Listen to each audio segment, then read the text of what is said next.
About x axis पण होत असेल पण ती पोझिशन चेंज करत नाहीये, त्यामुळे इथे यस असेल about x axis but can't change position, so degree of freedom 0. तर काउंट करा, total number of degrees of freedom in और ड्यू टू रोटेशनल मोशन किती असतील? 2. सो डिग्री शॉर्टमध्ये लिहितो, degree of freedom ब्रॅकेटमध्ये rotational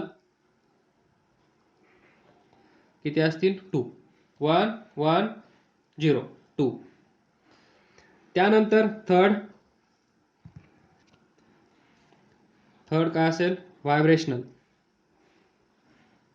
vibrational degree of freedom by default +2 at very high temperature, otherwise add करायच्या नाही आहेत.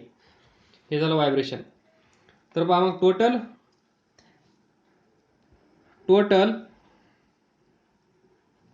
डिग्री ऑफ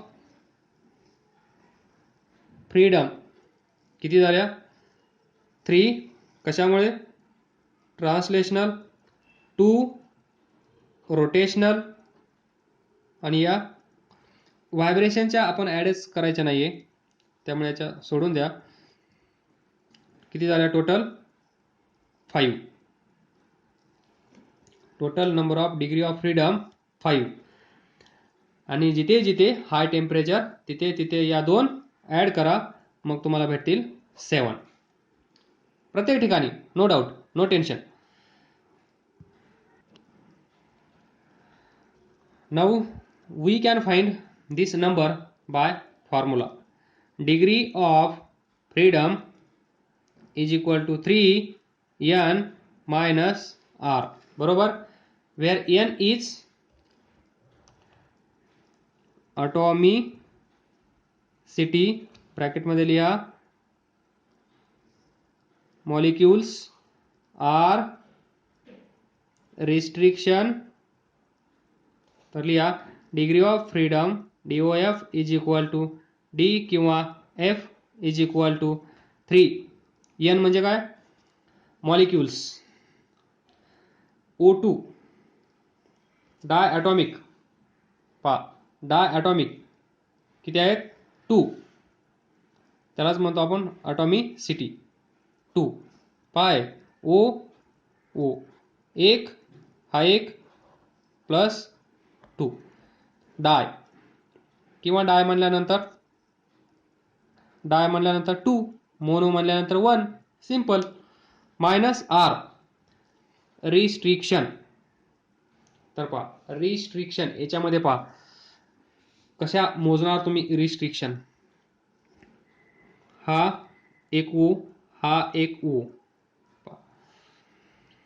ज्यावेळेस तुम्ही याला फिक्स कराल त्यावेळेस हा वरती जाऊ शकतो, म्हणजेच y ॲक्सिस. त्याच वेळेस तो z ॲक्सिस इकडे जाऊ शकतो. तर पहा ही सिच्युएशन पहा, या साईडला मी पकडला आहे, या साईडला पहा तो वर येत आहे, म्हणजे अलॉंग y ॲक्सिस, कळलं. त्याचप्रमाणे तो इकडे जाऊ शकतो, दिस इज z, आलं लक्षात. पण त्याच वेळेस तो इकडे जाऊ शकतो का पहा, या साईडला नाही, किंवा या साईडला जाऊ शकतो का पहा. प्रेस करून पहा, इथे पकडून ठेवा आणि इथे या फिंगरनी त्याला इकडे घेऊन जाण्याचा प्रयत्न करा. जातंय का? नाही. त्याला इकडे खेचण्याचा प्रयत्न करा. जातंय का? नाही. म्हणजेच पहा ज्यावेळेस हा फिक्स आहे त्यावेळेस हा वरती जाऊ शकला, इकडे जाऊ शकला, पण तो इकडे जाऊ शकला नाही किंवा इकडे जाऊ शकला नाही. रिवर्स, हा एक O, हा दुसरा O. आता याला फिक्स करा, त्यावेळेस याची मूवमेंट पहा, तो अलॉंग वाय ॲक्सिस जाऊ शकतो एस, तो झेड ॲक्सिस जाऊ शकतो यस, तो इकडे राईट साईडला जाऊ शकतो का? नाही, कारण हा फिक्स आहे. याला इकडे खेचल्यानंतर तो तिकडे जाणार नाही. किंवा इथं पुश केल्यानंतर इकडे जाऊ शकतो का? नाही. इकडे जाऊ शकतो का? नाही. तर पहा, दिस इज रिस्ट्रिक्शन. हा जो O2 आहे, या O2 मॉलिक्यूलमध्ये वाय डायरेक्शन आणि झेड डायरेक्शन ला फ्रीडम आहे. तो along y direction, along z direction तो मूव्ह होऊ शकतो. पण along x axis, along x axis no movement. इथे पण along x axis no movement. याला आपण म्हणतो रिस्ट्रिक्शन. याला आपण म्हणतो रिस्ट्रिक्शन. तो त्या डायरेक्शन मध्ये जाऊ शकत नाही. लॉकडाऊन चालू आहे, तुम्ही घराच्या बाहेर जाऊ शकत नाही म्हणजे नाही. That is restriction. आलं लक्षात थोडस? पण पहा, हा ओ, हा ओ, जर हा ओ इकडे गेला तर हा ओ पण इकडे गेला पाहिजे. म्हणजे हे दोघं मिळून इकडे जाऊ शकतात किंवा हे दोघं मिळून इकडे जाऊ शकतात. दोघांपैकी एक जाऊ शकत नाही. इथे थोडंसं वेगळं डिस्कस केलं, इथे थोडंसं वेगळं केलं. आता दोघांना एकत्र, दोघांपैकी एक फिक्स, दोघांपैकी एक फिक्स. आता दोघं पहा, ज्यावेळेस दोघं पण डिसाईड करतील याला पण इकडे जायचं असेल, याला पण इकडे जायचं असेल, त्यावेळेस यांच्यामध्ये मुवमेंट होईल. याला पण इकडे जायचं असेल, याला पण इकडे जायचं असेल, त्यावेळेस या दोघांमध्ये मुवमेंट असेल. पण दोघांपैकी एक जर म्हणत असेल इकडे जायचं आहे तर ती मुवमेंट होणार नाही. एक फिक्स लाईक दिस. एक म्हणत आहे इकडे जायचं पण एक फिक्स आहे, तर हा जाऊ शकला नाही. इथे पहा, हा फिक्स होता, हा म्हणत होता इकडे जायचं आहे, पण हा फिक्स असल्यामुळे तो इकडे जाऊ शकला नाही. पण इथे दोघांचं म्हणणं एक आहे, दोघं समविचारी आहेत, तर दोघं मिळून इकडे जाऊ शकतात, दोघं मिळून इकडे जाऊ शकतात. तर दोघं मिळून एक रिस्ट्रिक्शन होत आहे. दोघं मिळून इकडे एक, दोघं मिळून इकडे एक, तर इथे एक रिस्ट्रिक्शन होत आहे. तर तुम्ही लक्षात कसं ठेवायचं रिस्ट्रिक्शन?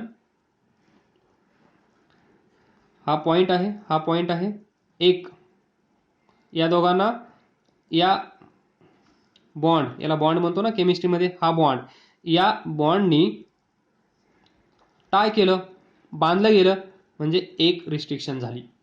आलं लक्षात? हा गॅस मॉलिक्यूल, हा गॅस मॉलिक्यूल बांधलं म्हणजे एक रिस्ट्रिक्शन झाली. आलं लक्षात? ज्या वेळेस आपण या दोघांना टाय करू, बांधू, त्यावेळेस एक रिस्ट्रिक्शन तयार झाली. आलं असेल लक्षात? Very good. तर मग इथे या फॉर्म्युल्यामध्ये O2 मॉलिक्यूलमध्ये रिस्ट्रिक्शन किती आहेत? 1. कारण एक बॉन्डिंग झाला आहे. 3 × 2 6 -1 किती येईल? 5. पहा, degree of freedom in diatomic molecule किती आहे? 5. तर आपण किती फाइंड केल्या होत्या सांगा? इथे पहा, total degree of freedom 3 due to translational motion, 2 due to rotational motion, total 5. आणि आपल्याला 5 बाय युजिंग फॉर्म्युला भेटले आहेत. आता इथे ब्रॅकेटमध्ये लिहा 7.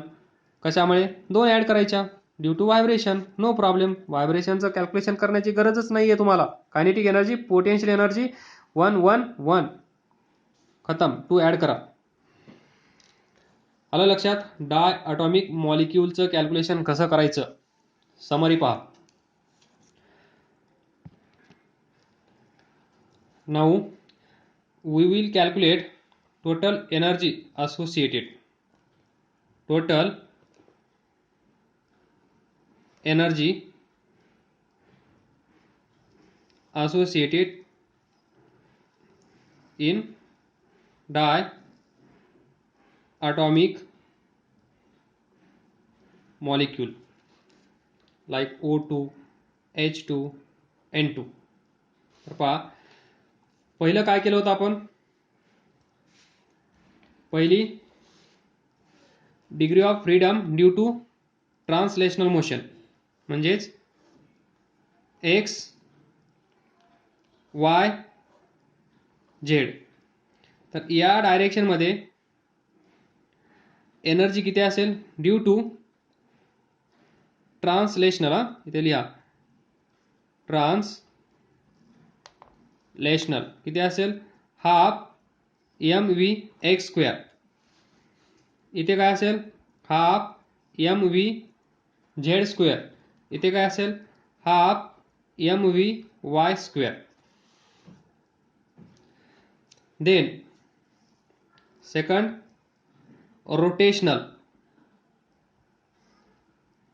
Rotational kinetic energy diatomic molecule. इथे translational kinetic energy, rotational kinetic energy. तर पहा, छोटासा मॉलिक्यूल इथे काढतो. अबाउट वाय ॲक्सिस हा रोटेट होऊ शकत होता. तर what is moment of inertia about this axis? हे डिस्टन्स आर असेल, याचं काहीतरी मास एम असेल, याचं मास एम असेल, तर काय असेल? I M R square. असा आपण मोमेंट ऑफ इनर्शिया फाइंड करतो. ते सोडून द्या. इथे पहा, तर रोटेशनल मोशनमध्ये कायनेटिक एनर्जी किती असते? Kinetic energy about Y axis किती असेल? Half I Y omega Y square. किती असते ती? Half i omega square.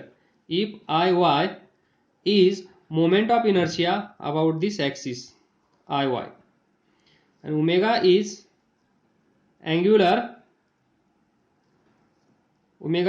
angular speed of this rotation.